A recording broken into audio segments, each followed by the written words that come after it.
Give me 1 second. Okay, just wait till we're done and then you can curse. We will. You'll edit this part out, right? Yeah. Cool. All of it. You'll edit this part. All right, starting stream health. It's good. It's green. Can I borrow somebody's cheddar? I don't know where mine went. All right, live. We are live, gentlemen. Here we go. That's all right. Here we go, guys. In 3, 2. Oh, 1 second. Music off. In 3, 2, 1. Hello, ladies and gentlemen. Welcome back to the CineManiacs here on your station, your voice, the Galaxy Radio. We just had our first half. Are you okay? Okay. Chair. So, we just had our first half of our Back in Action show tonight. So, we had Guardians of the Galaxy Volume 2, Transformers the Last Night, Wonder Woman, and War for the Planet of the Apes. And now we're going to have our mark here of the night. But before we do that, I want to take a moment to talk about something that it's been in the news, and it's still in the news right now.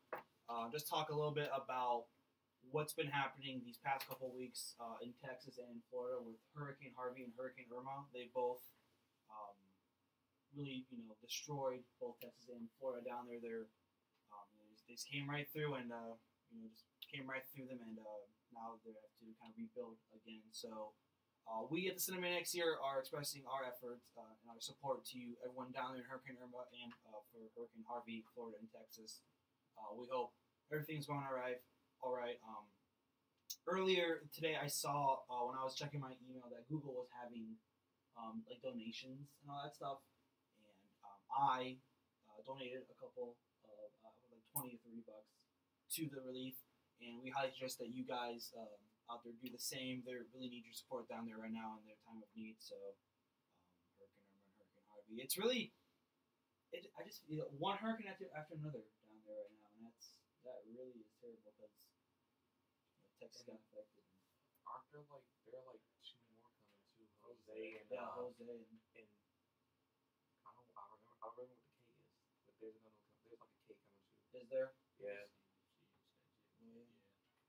So that's the So if you haven't already, there's a bunch of things on how we can go donate. Google is having their thing. If you type in we'll post it on our Facebook page later tonight. The Google donate to Hurricane Irma and Hurricane Harvey thing they have up. So, so I've done it, and want you guys to do the same too. They need our support down there. So we just want to let you know the CineManiacs give their support down there for you guys having to struggle through that right now, and we wish you the best of luck for rebuilding and everything back up there. I also want to do a shout out for my family because I know my Uncle Keith and Aunt Maria are down in Florida and had to deal with that, and I hope you guys are having the best of luck. I love you, and I just keep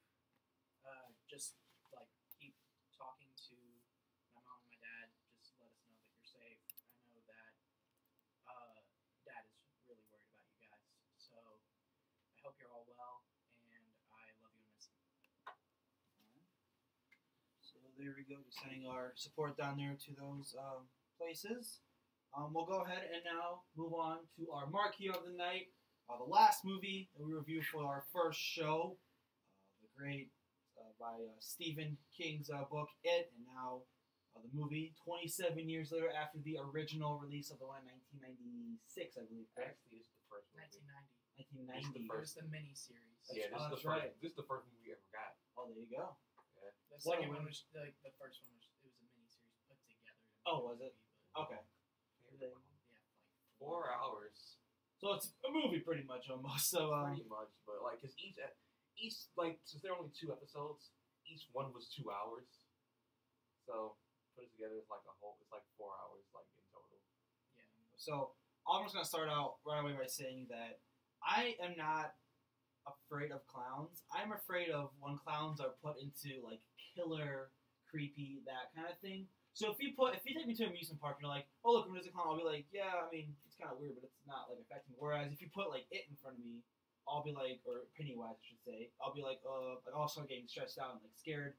So you can tell that I did not want to go see this movie at all. But you guys went and saw it this past Saturday. Yes. So So there you go. So go ahead, tell the world what we thought of it. I'm sorry. Yeah. Go ahead. Steven's I'm sorry. Steven's been waiting for this. I've been waiting for this movie for so long Yeah. because, as you all know, I'm a big lover of horror movies. So when I heard this was coming back, once I heard this was coming back around, I was ready. I have not read the book. That was my goal this summer, but then I started working, so I had no time to read it. I cannot read 1,000 pages in that span of time that quickly. So, what I've read, I've seen the original 4-hour miniseries, much to my own dismay. Yeah. It's not horrible, but the only good part of it is the first part because it's just it's just them as kids, and the only reason I don't like the first part as much is because it does a consistent transferring of kids back to adults, kids back to adults. It does that throughout it does that through the whole first half, like the first part. And then the second half is just all them as adults, which isn't good. Like it's not that good at all. Like it has like its good moments, but it's not good. But I saw this with the thought of, okay, this might be this could be better. This could do a good job at it. And I sat and we sat there because it was me, it was all three of us, and then one of our friends came along with us to go see it, to check it out with us too. So it was like the four of us in theater, and I'm sitting there like the first 5 minutes, and I'm like, okay, I can see where this is going. I knew I was gonna have it in the first 5 minutes because it's the exact same thing it has in the miniseries, the exact same thing. So I'm not surprised. I was surprised when it happened, but I was surprised what was going to happen, but the way it was executed was just like, yeah, this movie's not messing around with how the handle score at all. Not in the slightest. No. So it just gives you like, yeah, we're not messing around with you all. Let's start this movie and get it going. So the movie just basically pops up from after the very first death. Like it was a year after the first major death in the film, and it's just the Losers Club, which consists of Ben, Richie, Mike, Beverly, Billy. Mike. No, I said Mike already. Stanley, and That's a large cast. Eddie. Eddie. Okay. Okay. That's a lot of like And that's just the main cast. Yeah. So yeah, like this movie is basically about all 7 of these people who make up the Losers Club. It starts off initially as 4. It's 4 initially, but then they gain Beverly, Mike, and then they gain Ben, Beverly, and then Mike at near close to the halfway point of the movie. Mm-hmm. But it's basically just seeing them mostly with how they deal with life in the town of Derry, because it's a year, like I said, and all this stuff been happening, but no one acknowledges it. Like there's a curfew, and that's about it. Like no one talks about it. All the people in town just pretend like it doesn't exist at all. Wow. And I'm gonna say it right off the bat. This movie, it's not scary. It's not as scary as it might come off to be in the trailers. Yeah. It's not as scary. It has its moments where it'll make you jump, but honestly, the scariest thing is being Pennywise. It's what you see. It's what happens in the movie and what happens when Pennywise is not around. That's probably the scariest stuff that happens in the entire movie. But the biggest accomplishment of the movie did was character development. It gives you character development for all 7 of these kids. And that's hard to do. It's hard to get a proper story and background from just like 4 characters or 5 like Guardians of the Galaxy. Guardians of the Galaxy did it well, but it has done it way better with 7 kids. Yeah. And I'm gonna keep saying putting emphasis on kids, because as filming in history goes, how filming is always goes, kid actors are sometimes not the best of actors. but this movie proves that damn wrong. Whoa. Because all these kids are amazing. Like, they even have, like, one of the kids from Stranger Things in this movie as well. Oh, really? Richie, favorite character. Richie's my Best favorite character character this in entire all of movie. Yeah. Because this movie is scary, but it has a lot of comedy in it as well. It's a funny movie as well. Yeah. Mostly because of the fact that it takes place in 1988, 1989, which is a very stark contrast from the book and the original miniseries. Because in the miniseries and the movie, what we see in that takes place in like the late 50s, early 60s. Oh, really? Because in the miniseries and like the book, the 27 years after when they're adults happens in the 80s and 90s. They had something else that could fit in our time period, so they bumped it up to 88 and 1988 and 1989. It's like that's when like they're all kids. So being like 27 years once they come back, it'll be 2016, 2017 when it happens. So they bumped it up, and honestly, that's probably like the best decision that they probably one of the greatest things they did to like because He'll be president. we can't relate to the 50s like that. Yeah, no. We can relate to the 80s. Exactly. Like Yeah. we can't. No, not many people relate to the 50s, and not unless they're seeing it and like already start seeing the original series. Yeah. Like the original series was made for when our parents were kids Yeah. and whatnot, so they can relate to more of times of the 50s and 60s. Yeah. But it's us. We see 80s nostalgia all over the place nowadays with Stranger Things, this movie, and just the vibe of how culture has become in general. So, with that being said, this movie embodies the 80s perfectly. Like, fantastically well. I have one gripe, and it's the whole thing about New Kids on the Block. That could have taken it. They could have took that out of there. It was not needed at all. Yeah. But that's honestly the one pet peeve I have about this movie. It's only there for like 5 seconds. 5 seconds, and that's it. Aside from that, I can't complain about this movie. Bill Skarsgård is amazing as Pennywise. Oh. Of course, Nailed it. we can't. Tim Curry will always be the best one. Shout out to you, Tim Curry. Tim Curry is an amazing actor because he overacts in the original one, and he's more so of a clown that's focused on being funny than being scary. While Bill Skarsgård is the one that's focused on being more scary and terrifying than being a funny clown in general. I was gonna say, even though I didn't watch the movie, I've seen like pictures, and even the way they created like his physical appearance in this movie than from Tim Curry. Yeah. Tim Curry has like the red hair and the white, the red nose, but in this one he has like the red tears, and like he has like way more like crazier hair, and like it looks way more terrifying than Tim Curry's. Which is Little that's bit. like the one thing I like their take on Pennywise. It's very Yeah. different and Very very good. Also, Bill Skarsgård just knows how to be terrifying, unsettling, and because it's just like there will be times where you're scared, but there will be just times where you're just straight up uncomfortable. Like It's the way he talks. it's just the way he talks and the way he smiles because Bill Skarsgård has his 2 buck teeth, so he just smiles and just shows them the entire time. And you know what I think adds to it? What? If you notice, it's his head tilt. Oh yeah, He's always like his posture. tilting his head. He just has like whenever he has a speaks. very creepy posture to make this his role, which is probably why I like Pennywise in this movie so much. And then just like the movie has CGI as any movie nowadays will have, but it doesn't always use it. It has its moments where like it won't rely on CGI, but it will have its moments of CGI. But it's dark. The movie's dark, like tone wise, and not sometimes color wise. Like it's kind of it has like a little bit. Near like the last half. Near the last half, it goes just dark colors. But in the beginning, it's more. Like, the beginning it has some color in it. It has color in it because it's mostly in like daylight, nature, and all that stuff.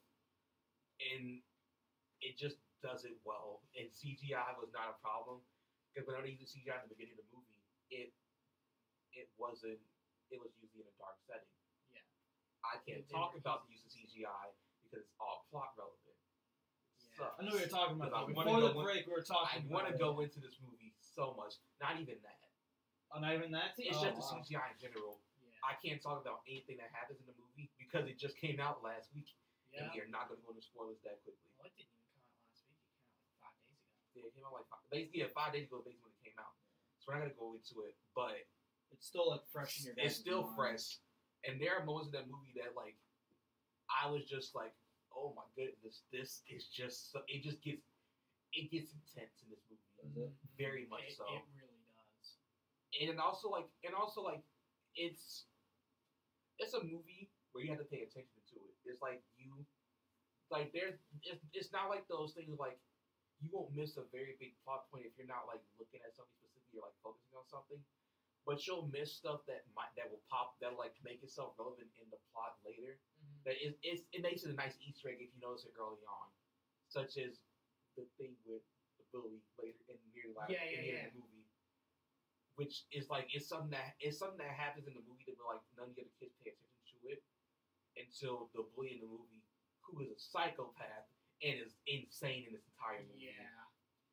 He doesn't know like what's going. He doesn't know like there's like a certain TV show playing in the background of like whenever the kids are home, and it talks about certain stuff that's pertinent to the movie, but all the kids ignore it until Henry, who's the main bully, listens to it and then just loses his entire mind. Yeah. And it's really insane and it's really good. Like I didn't expect a lot of things to happen. Like I knew the bully was it's a bully. But the thing is, the 80s, bullies, how they were portrayed in the 80s, were just like, oh, I'm just going to mess with you and be mean to you. And that's pretty much it. And this one, they do, it's a take on how a bully could be in 2016, but it's in the 80s. Yeah. And it's like, it's insane. Like, there's a certain scene where, like, when he's bullying one, like, the main kids. And we all kind of like... we all, like... When I watched like in the original one, it's the same scene, but he doesn't go as far as he does in this one. And when it happened, I was like, wait, what? Like I'm just like, wait, what is happening right now? Me and Levi, we were sitting next to each other watching the movie, and there were a lot of times in the movies where we would look at each other and we'd like grimace. We'd be like, Yeah, there's like we said, there's some very uncomfortable moments in this movie, and it's not just between like. With Pennywise and all of them, it's between the adults, the kids and the adults in this movie. See, that's what's interesting for me because obviously, I mean, I'll be honest with you. If I have to watch the movie one at a time, I will. But you have to see. But I was gonna say, watch it one time. It sounds like for me that Watch it in the morning. I like how. Thank you. Thank Thank you for your concern, Levi. To get over. Thank you for your concern. But I was gonna say, I think it's interesting how you guys are talking about how. This, like you said, the scary stuff happens when Pennywise is on screen, and yet I'm the one that's always terrified of the scary clown. But it's weird to see how it's really what happens like off, when he's not on the screen. It's not like it's like he's scared when he's on screen, but like I said, this movie is messed up. It's very messed up, but it's a good kind of messed up. Where it doesn't take you out of it by being like. This is really messed up, and it won't beat over your head.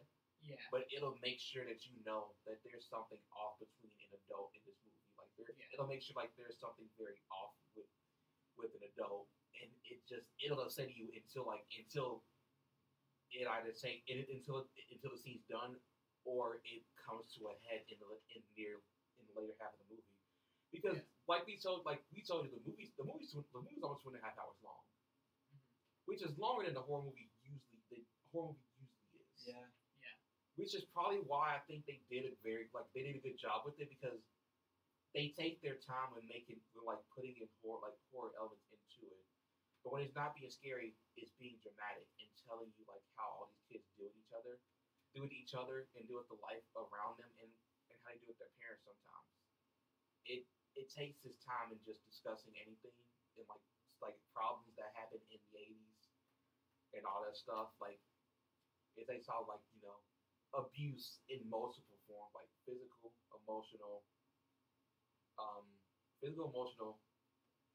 mental, even touched on the sides like racism in the movie as well. Mm-hmm. And it brings it up and it does it well. So it's like multiple kind of themes combining all into one. Okay. Yeah.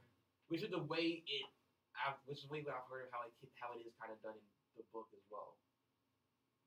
That's really interesting because you normally don't see when a film has a theme. That's all it has. It has just that one theme. But to see many themes incorporated into one film, Yeah. and not just that, but all of them are incorporated well and they all blend together. That's really interesting.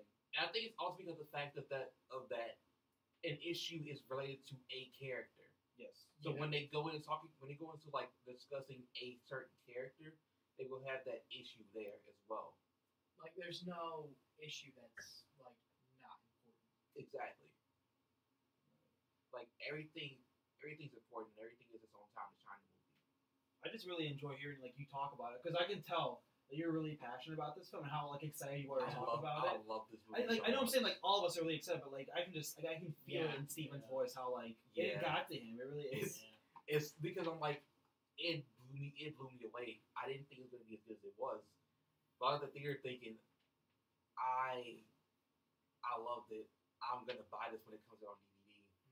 And It's on 4K. We're getting it. and honestly, like I knew they were making they're making the sequel to this movie. No surprise. Oh yeah, that's Because they actually have Need to. to, yeah. They need to.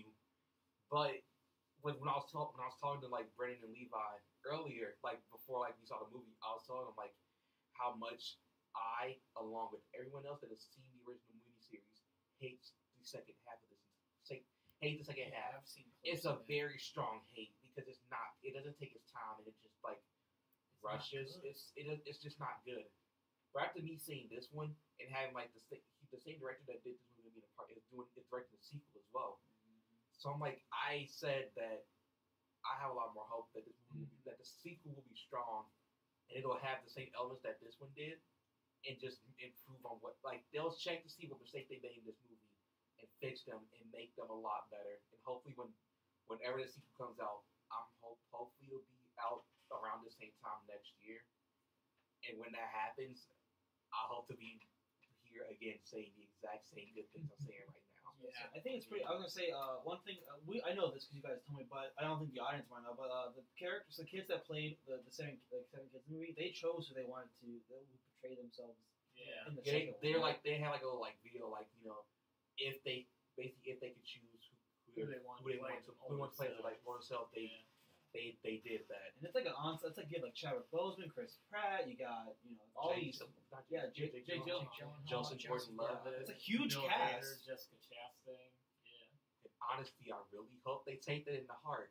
And if they can't cast them all, I saw at least cast some of them. I saw someone say that Amy Adams would be a good older Bev. Yeah. I think she could be a good older Bev. Honestly, She looks like her. she could Yeah. do a very good older Bev. I could potentially say Scarlett Johansson, but I don't think so. Not really. But I can even see Bill Hader being an older Richie. Yeah. And being equally as funny. Bill Hader, man, I love that dude. I think it's funny if Amy Adams does because they make the lowest. Was that- They make was the that the Lois Lane joke or not joke. Yeah. But they make the Lois Yeah. Lane comment in the God, movie. it's so So Amy comfortable. Adams played. That'd be funny. Yeah, Levi, I want to hear what you have to say about this movie. You I'm haven't really really intrigued as said well. a lot about it. Yeah. I don't understand how you can follow what Steven just You said. haven't though. really said a lot about Stop. Yeah. I just don't think Yeah. I mean I'm looking forward to it, but like Steven like his passion for this Yeah. movie was Yeah, up I there. wanted him to have the, Yeah. the spotlight. Steven, this was for your as film, long dude. as I he can just wanted. tell. This was your. This movie is Well great. done. Yeah. Good job. It's like him when he reviewed Shin Godzilla. Yeah. You have to watch that still. But all right, Levi, go ahead. I thought it was really good. It really, really was. It kind of reminds me, like, of what you said earlier about the character development with the plot. Yeah. It kind of reminds me, thinking back to War for the Planet of the Apes, how it was kind of similar in its structure. Like It was similar in its structure as Yeah, War they for the develop Planet of the Apes. along with Yeah, how the movie and so goes. after you said that, I thought about that and was like, it is similar to the War for the Planet of the Apes. So I thought, after you said that, it is. Mhm. It's really good the way it does that. How we watch these kids grow and develop while developing with the plot with Pennywise. But I thought it was very good for a horror movie. It, like you said, it's not a typical horror movie because like there's an actual story. Yeah, very much an action story. Yeah, it's not all just jump scares and whatnot like they want to make you believe. There was one scene that made me jump. Yeah, Yeah. That's our Yeah. projector. Oh my god. yeah, Such a good scene. that was. Oh yeah, but Me and Levi both jumped at the same. yeah, we like did. we felt each other jump. We thought it was fine. We thought it was over, and then nope. Boom! And it's like, oh, what? But I'm pretty sure I actually yelled "What the f" in the movie theater. You were along with the front row. yeah, That's another thing. I'm gonna like bring that up whenever I give my that's review. fine. Yeah. But it was good. Bill Skarsgård, fantastic job as Pennywise. Very, very good.